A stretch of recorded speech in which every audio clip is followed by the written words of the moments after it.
Yo yo yo, salut les turfeuses, salut les turfeurs, bienvenue pour un nouveau pronostic de Benoît Requin. Ok, place au pronostic du quintet du mercredi 8 février, direction Paris-Vincennes pour le prix de Châteauroux.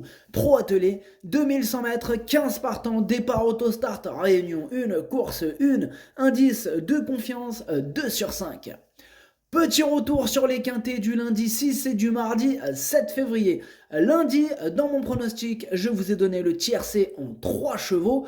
Et mardi 7 février, c'est le 2-1 qui était d'ailleurs le chef et capitaine de ma liste des casseurs de tickets repérés qui a joué les troubles fêtes. Pour les VIP, ce mardi, on a un ticket tiercé dans l'ordre qui est passé. Et il a fait quand même 313 euros le tiercé dans l'ordre, hein. Ça va, ça paye quand même, et ça fait plaisir. Félicitations aux gagnants, félicitations aux anciens et nouveaux VIP, et bienvenue à ceux qui veulent faire partie de l'équipe VIP. Je vous ai d'ailleurs mis le lien en description de la vidéo. Ok, c'est parti, on commence le pronostic et on commence avec le numéro 1, Hélène Bourgeoise, et on écoute l'entraîneur Mathieu Lebrec. Hélène Bourgeoise nous a très agréablement surpris ces derniers temps. Comme il lui faut absolument lui préserver l'effort, c'est vraiment le parcours qui fait la différence avec elle. Je pense que le lot est bien meilleur que les 2 dernières fois. Elle nous a déjà fait plaisir et si elle prenait une petite place, nous serions très contents. Eh bien moi ce numéro 1 me plaît beaucoup, pardon, je l'ai gardé très haut en 3e position. Donc le numéro 1, Daisani. On passe au numéro 2, Havberg Knight. Et on écoute Jarmo Niskanen. Havberg Knight avait enregistré de bonnes performances cet été en province, mais il a pris des gains et découvre des tâches plus compliquées cet hiver à Vincennes. Il a repris de la fraîcheur après sa dernière sortie et cette course va surtout lui permettre de gagner en condition. Cela dit, il est idéalement engagé et peut accrocher une petite place. Eh bien moi ce numéro 2, je ne l'ai pas retenu. Donc le 2 à Kake. On passe au numéro 3, Zante Laser. Et on écoute Franck Nivard.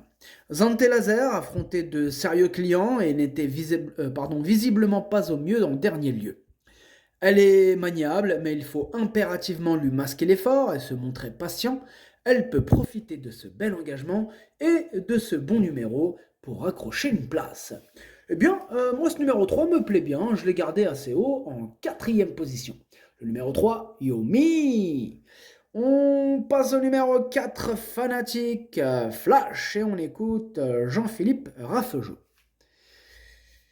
Fanatic Flash aligne les excellentes performances depuis de nombreux mois. Je le présente volontairement de façon espacée. Il est reparti à la campagne après son dernier succès sur ce parcours avant de revenir à Grosbois pour préparer cet objectif. Il va se présenter au top pour cet engagement sur mesure. Il reste sur 2 succès et peut réussir la passe de 3. Ce numéro 4, c'est vraiment mon préféré, je l'ai installé en tête, en plus il a hérité d'un excellent numéro, tous les feux sont au vert. Le numéro 4, Okiniri. On enchaîne avec le numéro 5, Fulmida, on écoute Arnaud Gilles Maillard. Fulmida est un peu compliqué, comme le montrent ses 2 dernières prestations qui se sont soldées par des disqualifications. On a apporté 2 ou 3 modifications en espérant que cela porte ses fruits. Il faut impérativement qu'elle soit cachée. J'ai un bon espoir qu'elle revienne sur le droit chemin cette fois. Ah et moi il me casse la tête ce numéro 5 hein, avec cette disqualification. J'ai pris le risque de ne pas le retenir dans mon pronostic. Bon c'est quand même mon cheval de complément en cas de non partant, donc mon gros regret quand même. Et voilà franchement il me prend la tête et voilà, j'ai préféré jouer sans. Voilà, en sachant que c'est peut-être lui qui va me manquer, hein, tout à fait conscient. Voilà, comme je vous dis, c'est un choix. Alors, le 5, Kokai. Et on enchaîne avec le numéro 6, Filio de Loup, et on écoute Léo Abrivard. Filio de Loup s'attaquait à forte partie lors de sa dernière sortie. Auparavant, à Argentan, il aurait joué les bons rôles sans une faute à la sortie du tournant final. Sa dernière course lui a fait du bien, mais à son âge, il n'affole plus les aiguilles du chrono à l'entraînement. Avec son numéro 6, il faudra que tout se passe bien pour accrocher la 5e, voire la 4e place. Ce numéro 6 aussi, c'est un regret. C'est mon deuxième cheval de complément en cas de non partant. Attention, possible cassage en vue. Et je rappelle que ce quintet, il est ouvert, hein, dans le sens où il y a pas mal de possibles troubles faits en fin de compte. Donc le 6, Idomenoko Kai. On passe au numéro 7, Fusée des Veaux. Et on écoute Jérôme Michel Legros. Fusée des Veaux a été prise de vitesse dans la montée en dernier lieu, puis a fourni une bonne fin de course. Elle a travaillé un peu plus fort depuis et devrait avoir un meilleur comportement. Elle a l'inconvénient d'affronter les 7 ans et les mâles. Le contrat serait rempli si elle prenait une place. Eh bien, ce numéro 7, je ne l'ai pas retenu. En revanche, il est quand même au milieu de ma petite liste des possibles troubles faits. On va lui accorder une note de méfiance. Le 7, Kiken. On enchaîne avec le numéro 8, Feu de révolte, et on écoute Pierre-Yves Verva. Feu de révolte n'a pas démérité dernièrement, alors qu'il affrontait un lot plus relevé. Cette course lui a aussi permis d'arriver au mieux pour cet engagement plus favorable. Malheureusement, il a hérité d'un numéro en dehors, ce qui complique sa tâche. De plus, il n'a pas d'expérience sur les tracés réduits. Il faudra donc que tout se passe bien pour accrocher une place. Moi, ce numéro 8, je l'ai retenu, mais vraiment en bout de combinaison, étant donné que c'est lui le 8e de mon pronostic.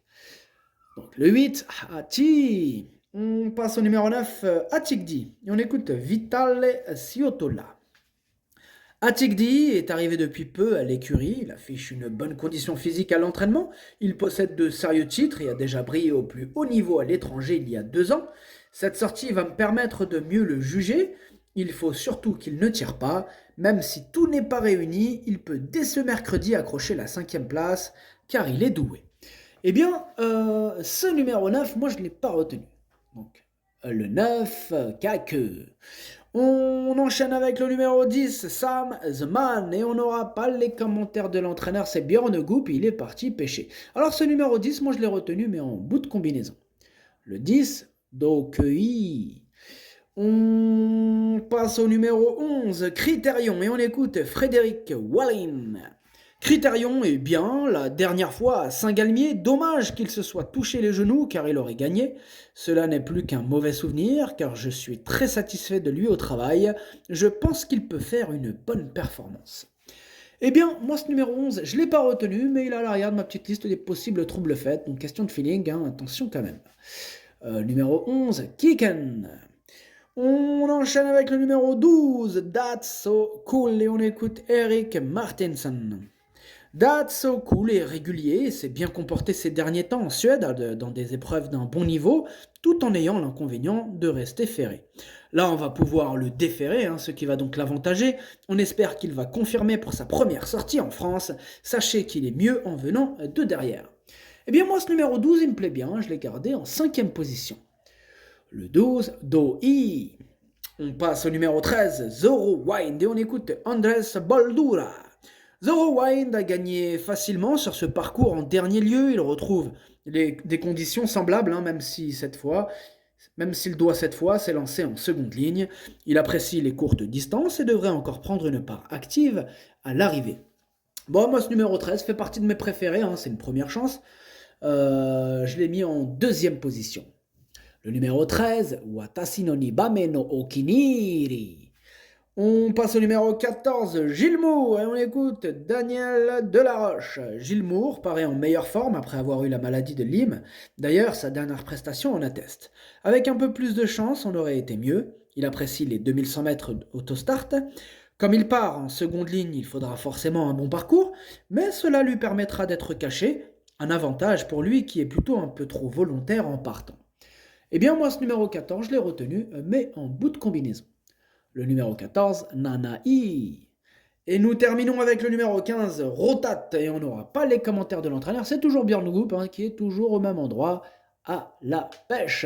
Alors, ce numéro 15, c'est lui le chef, c'est lui le capitaine de ma petite liste des possibles troubles faits. Et pour info, hier, mardi 7 février, c'était qui le chef et le capitaine? C'était le 2, le casseur de tickets qui manquait dans mon premier. Donc, méfiez-vous encore une fois, des capitaines et chefs de mes listes rouges, ils font mal des fois.